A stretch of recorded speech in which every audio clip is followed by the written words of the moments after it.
Hello, welcome dear students. Today we are going to start our new chapter, that is concept of major games. आज जो हम शुरू करने जा रहे हैं वो आपका 6th चैप्टर है for class 11th physical education. तो आज हम पढ़ने जा रहे हैं जो मेजर गेम्स हैं उनके बारे में हमने पढ़ना है कि जो आपको पता होना चाहिए कि there are many games, some games are indoor games and some are outdoor games.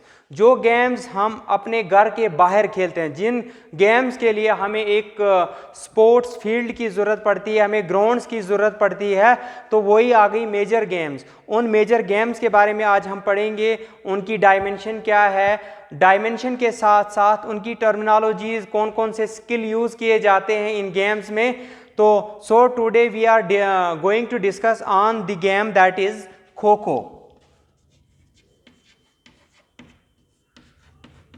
आज की जो हमारी गेम है इसका हम कंसेप्ट क्लियर करेंगे, इसकी ग्राउंड के बारे में मैं आपको बताता चलूँ, इसके जो प्लेयर्स होते हैं वो कितने होते हैं, तो ये आज क्लियर होगा। तो आज हम खो खो के बारे में पढ़ने जा रहे हैं। तो everyone know that it is an Indian game. जो ये खो खो जो है ये हमारे इंडिया की गेम है, इंडिया में इसकी ओरिजिन हुई and it is very popular in rural areas of India. अगर हम बात करेंगे खो खो की, अगर हम जिस टाइम से इसकी ओरिजिन हुई, ये ओरिजिनेट हुई गेम, तो तब से आज तक ज़्यादा इस गेम में रुझान रहता है। रूरल एरियाज़ के जो boys as well as girls जो होती है ये ज़्यादातर रूरल एरियाज़ में खेली जाती थी। लेकिन आहिस्ता आहिस्ता जब इसके नए रूल्स और रेगुलेशंस आए, इसकी फेडरेशन बनी, तो पूरी चेंजिंग आ गई इसमें। तो it was originated in Maharashtra. ये पॉइंट आपने याद रखना है कि खो खो की जो ओरिजिन हुई वो कहाँ हुई? महाराष्ट्र में।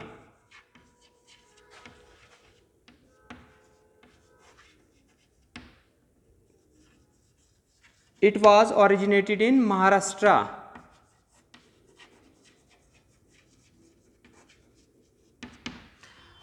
ये इसकी जो ओरिजिन हुई ये महाराष्ट्र में हुई।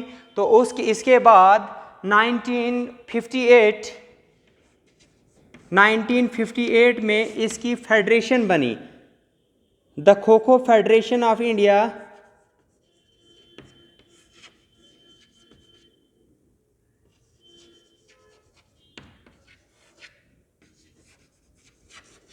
The Kho-Kho Federation of India was formulated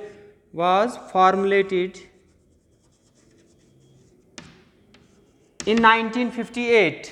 1958 में इसकी फेडरेशन बनी, was formed in 1958।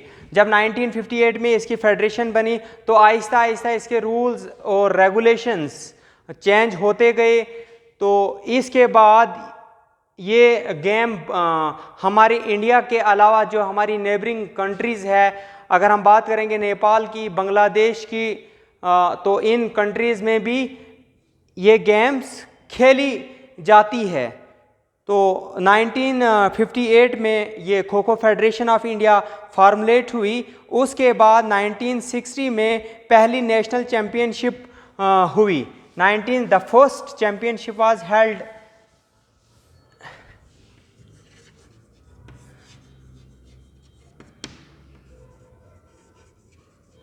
The first national championship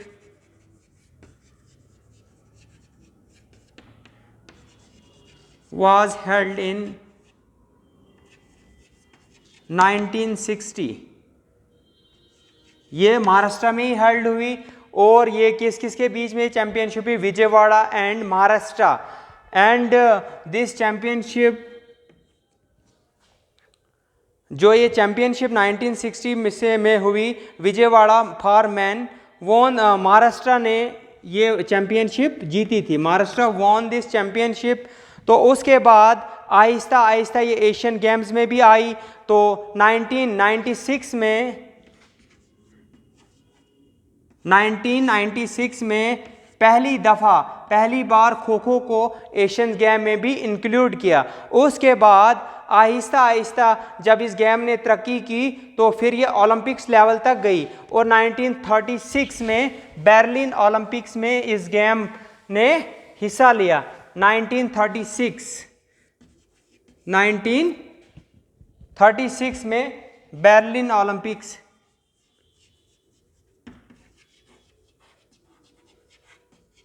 Berlin Olympics में इस गेम को एज ए डिमॉन्स्ट्रेटिव गेम लाया गया। तो इसके बहुत सारे रूल्स और रेगुलेशंस है, कुछ जनरल रूल्स है, उन जनरल रूल्स के बारे में मैं आपको बताता चलूं। तो पहले हम इसकी जो ग्राउंड की जो मेजरमेंट है इसके बारे में मैं आपको थोड़ा बताता चलूं। आपको पता है कि जो भी मेजर गेम्स होती हैं उनके लिए ग्राउंड का होना बहुत ज़रूरी है, और वो ग्राउंड जब भी हम मार्क करते हैं, जब भी हम मेजरमेंट उसकी करते हैं, उसका लेआउट करते हैं हम, तो सबसे पहले हमने ख्याल रखना है कि इसकी डायमेंशंस क्या है।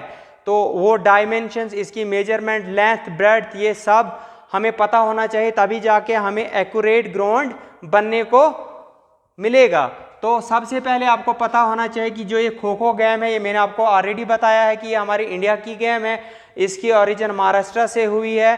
तो इसकी सबसे पहले आपको पता होना चाहिए कि जो ग्राउंड है इसकी लेंथ कितनी है। तो आपको पता होना चाहिए हमारा जो खो खो ग्राउंड है इसकी लेंथ होती है 29 मीटर। ये याद रखना, 29 meter, not centimeter, it's in meter. And the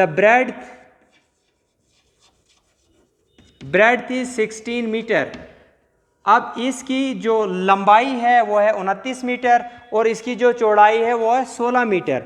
अब आपको पता होना चाहिए कि जो हमारे इस खो खो जो गेम है इसका जो ग्राउंड की इसकी जो शक्ल होती है वो रेक्टेंगुलर शेप का होता है जो ग्राउंड। तो मैं यहाँ पे मार्क करूँगा ग्राउंड, तो आप ध्यान दीजिए क्योंकि आपको ये मार्किंग वाला एक न एक क्वेश्चन आता है। अगर हम एग्जामिनेशन पॉइंट ऑफ व्यू से देखेंगे तो ये लॉन्ग आंसर में आपका एक क्वेश्चन आता है, और ये खो खो ये इम्पॉर्टेंट क्वेश्चन है आपके लिए, और ये याद रखना।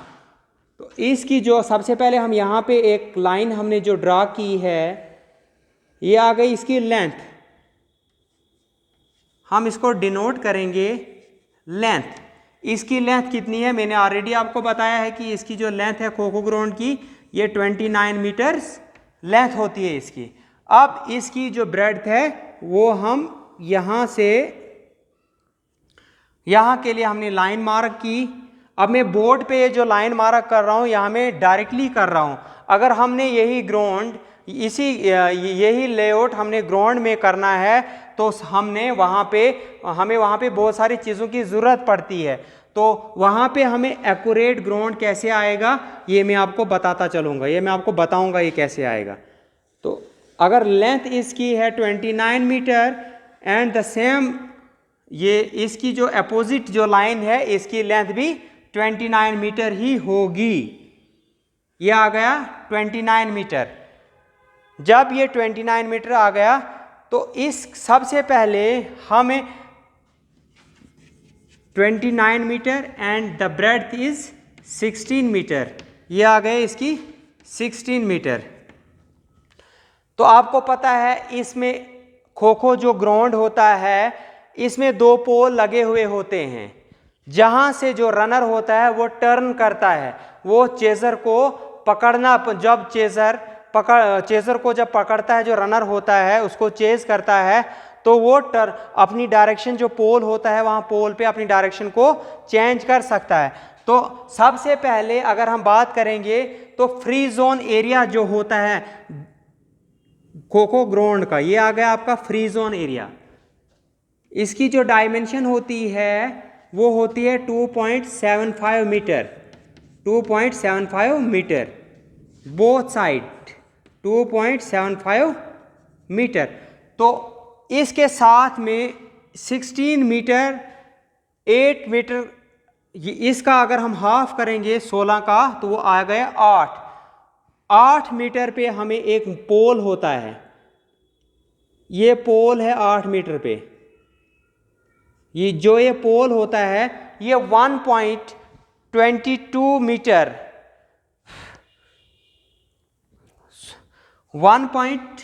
इस पोल की जो हाइट होती है 1.20 मीटर अबोव द ग्राउंड। जो ये पोल होता है ये यहाँ पे होता है, इसकी जो हाइट होती है ये 1.29 मीटर। तो इस साइड भी हम ऐसे ही पोल बनाएंगे, यहाँ पे 1.29 मीटर इसकी हाइट होती है अबोव द ग्राउंड। तो पहला जो बॉक्स होता है पोल से लेकर जो फर्स्ट सिटिंग बॉक्स होता है ये 2.50 मीटर का होता है। 2.50 मीटर इसकी डायमेंशन होती है। तो इसकी डायमेंशन 2.50 मीटर के साथ साथ यहाँ पे ये आ गया आपका पहला सिटिंग बॉक्स। अब यहाँ पे हम जो ये लाइंस ड्रा करेंगे, इन सिटिंग बॉक्स में प्लेयर बैठता है, जो चेजर होते हैं वो यहाँ पे बैठते हैं। There are 12 players in a game, 12 player इस गेम में होते हैं और 9 प्लेयर खेलते हैं।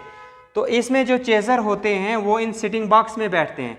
तो 2.50 मीटर इसकी लेंथ होती है, ये ब्रेड्थ होती है। उसके बाद अगर हम बात करेंगे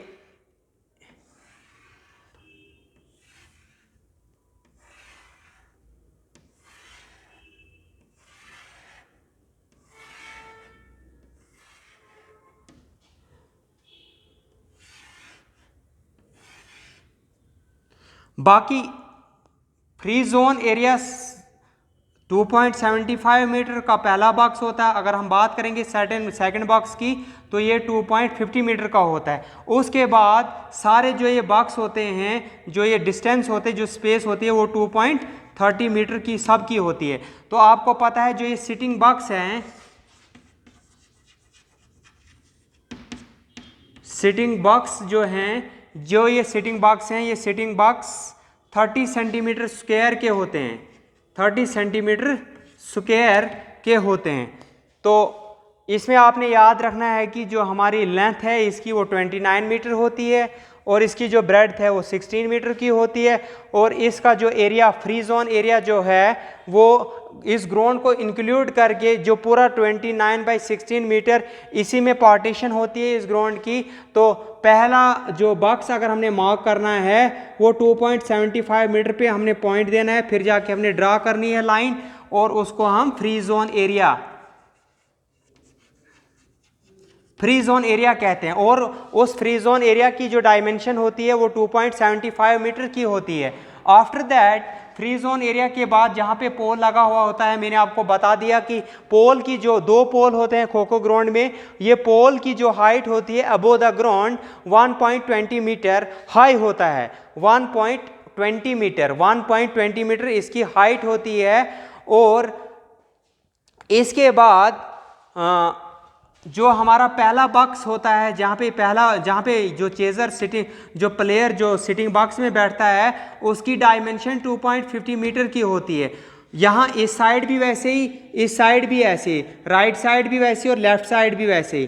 तो 8 बॉक्स जो होते हैं हमारे यहाँ पे प्लेयर जो बैठते हैं और इन बॉक्स की जो मेजरमेंट होती है वो 30 सेंटीमीटर स्क्वायर की होती है। तो ये आपने याद रखना है। अब सबसे पहले और यही ग्राउंड आपने कहीं प्ले ग्राउंड जहाँ पे हमने इसको मार्क करना है तो वहाँ पे हमें टैप मेजर की ज़रूरत पड़ती है, हमें चुने की ज़रूरत पड़ती है, लाइम की ज़रूरत पड़ती है, उसके बाद एक रस्सी की स्ट्रिंग की हमें ज़रूरत पड़ती है, फिर ही जाके हमें ये ग्राउंड एक्यूरेट बनता है। तो उस ग्राउंड को एक्यूरेट बनाने के लिए आपने क्या करना है, सबसे पहले आपने लेंथ जो है, लेंथ हमारे पास 29 मीटर है, 29 मीटर। तो ब्रेड्थ जो हमारे पास है वो 16 मीटर। अब 29 का स्क्वायर क्या है और 16 का स्क्वायर क्या है, 29 का स्क्वायर क्या है ये आप कैलकुलेट करेंगे खुद ही, और 16 मीटर का जो स्क्वायर है वो क्या है। फिर इन दोनों को हमने प्लस करना है। जब लेंथ का स्क्वायर ऐसे, लेंथ का स्क्वायर प्लस ब्रेड्थ का स्क्वायर, तो इसका जो हमारे पास स्क्वायर रूट वो क्या निकलेगा, जो वो निकलेगा फिर जाके हमने यहाँ पे एक पॉइंट मार्क करना है। यहाँ पे किसी भी जगह आप पॉइंट मार्क करोगे, फिर आपने 3 मीटर यहाँ पे एक आर्क देनी है, फिर आपने यहाँ पे एक 4 मीटर की एक आर्क देनी है, 4 मीटर की आर्क देने के बाद आपने आपका जो टैप मेजर है उसको पकड़ना है, 3 और 4 का जो आपने देखना है, इसको ये 5 मीटर आना चाहिए। जब ये 5 मीटर आएगा तब आपको पता चलेगा कि हमारा जो ग्राउंड है ये एक्यूरेट आएगा, पूरा 90 डिग्री परपेंडिकुलर में आएगा। तो इसका जो मैंने आपको 3, 4, 5 का जो फार्मूला है ये ग्राउंड में लगता है।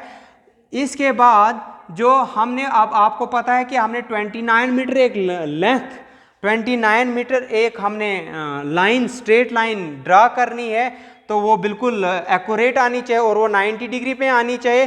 तो उसके लिए मैंने आपको बता दिया कि लेंथ का स्क्वायर प्लस ब्रेड्थ का स्क्वायर, लेंथ का स्क्वायर को जमा करना है ब्रेड्थ के स्क्वायर के साथ, फिर इन दोनों को जमा करके होल स्क्वायर रूट निकालना है। जो स्क्वायर रूट निकालेंगे हम, अगर हमारे पास 46 मीटर आया, फॉर एग्जाम्पल अगर हमारे पास 46 मीटर आया, तो ये जान लेना कि हमने 46 मीटर यहाँ पे जो हमारा पॉइंट है, यहाँ से हमने टैप मेजर को ओपन करना है और 46 मीटर डायगोनल यहाँ पे हमने आर्क देनी है। जब हम यहाँ पे 46 मीटर पे आर्क देंगे, फिर इस पॉइंट से यहाँ पे भी हम 46 मीटर पे आर्क देंगे, तो डेफिनेटली हमारा जो लाइन है, हमारी जो स्ट्रेट लाइन है, वो डेफिनेटली एक्यूरेट आएगी। तो ये है इसका फार्मूला, लेंथ का स्क्वायर प्लस ब्रेड्थ का स्क्वायर, फिर ही जाके हमारे पास जो ग्राउंड है वो प्रॉपर इसकी मेजरमेंट होगी।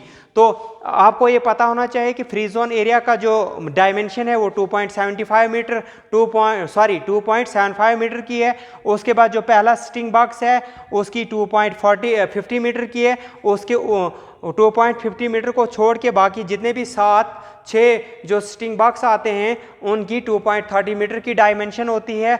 और जहाँ पे प्लेयर्स जो चेजर जहाँ पे बैठते हैं उन सिटिंग बॉक्स की जो मेजरमेंट होती है वो 30 सेंटीमीटर स्क्वायर की होती है। तो आज के लिए बस इतना ही। तो नेक्स्ट हम इसकी टर्मिनोलॉजीज, कौन कौन से स्किल्स इसमें यूज़ किए जाते हैं, वो हम आपको नेक्स्ट वीडियो में बताएंगे। तब तक के लिए खुदा हाफिज़, थैंक यू।